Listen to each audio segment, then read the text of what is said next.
My turn, huh? Brad, you want me to go first? Yeah, you go first.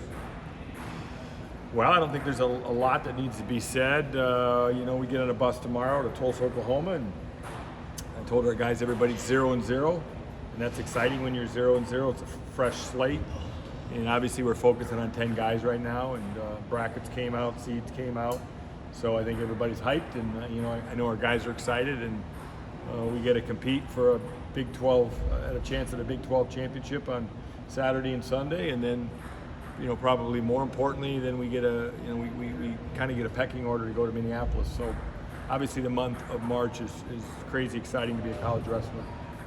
What's this season been like to navigate all the injuries, and what's it say about your team to still finish with the tied for the best dual mark in Big 12? I think it says a lot about our guys. The fact that we really battled a lot of injuries this year. It was a completely different year than last year. So I like the fact that we were resilient.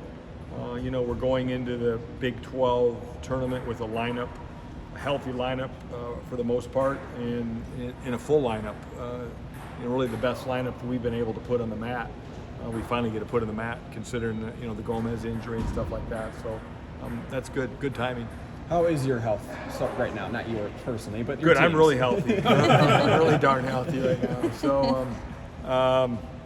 It is what it is at 149, but we battled all year long, and we've lost to some really good guys. We lost to Thompson in overtime with what's a pretty significant injury.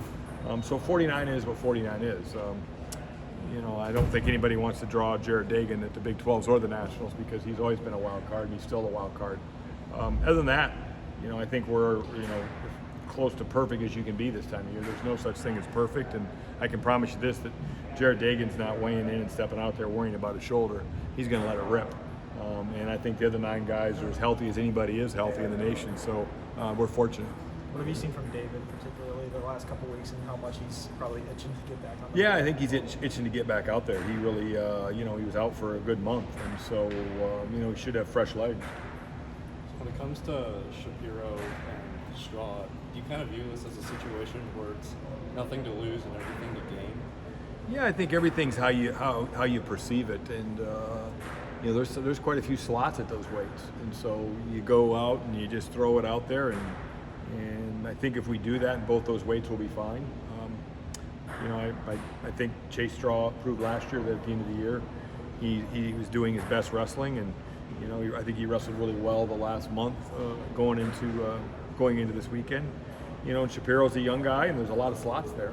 So, he's probably got to go win one match that he's not supposed to win, and you get to go to the NCAA tournament as a freshman. That's a pretty good goal or target out there for you to grab. Regarding Jarrett, we talked to him a little bit about how his shoulders maybe forced him to be a little bit more technique sound. Yes. Has that been maybe a focus as he's tried to figure out some things with his shoulders? Well, he's really had to be more disciplined with his wrestling style, and I think that's good, especially for Jarrett, who we've seen the last couple of years just completely throw it out there. Really kind of just all over the place. 1 minute he's shooting, 1 minute he's in his 2-on-1, 1 minute he's in his underhook. I think this has forced him to stay in a wheelhouse a lot more. He's figured out a way to win with it, and that's what good guys do. They, when they're handicapped a little bit, they make those adjustments, and he's made those adjustments. How lucky or remarkable is it that Todd Small is able to wrestle? Jeez, you know what? When that all happened and I went out on the mat and his kneecap was, one knee over, it was literally sitting out there in space. I'm like, wow, automatically, you number one, you worry about the kid and you calm him down, and number two, you assess the situation, and then number three, you automatically go to, well, that's his season. Especially as late in the game when it's the very last dual meet of the year, and you're literally 13 days away from the conference championships. I have to be honest, my mind went, he's done. Like, what's our next option at that weight? And gosh, he comes in Monday morning, and credit the doctors and Tim Wiesner and our training staff, because they got that thing back in there right away out on the mat, and he comes in and it looks like everything moves back in without tearing stuff on the way out. And he's had some, we had an individual yesterday morning with Coach St. John and one of our young guys, and Coach St. John said it was one of the best individuals he's had. Being able to shoot, score a lot of points, just didn't see any signs of it. So sometimes you get lucky, and I think we got really lucky there. How do you go about calming him down when he's on the mat, screaming in pain? Oh man! And you know, Small's like not an animated guy. Like you don't get a lot of emotion out of him. So I thought somebody shot him. I mean, he was hurting.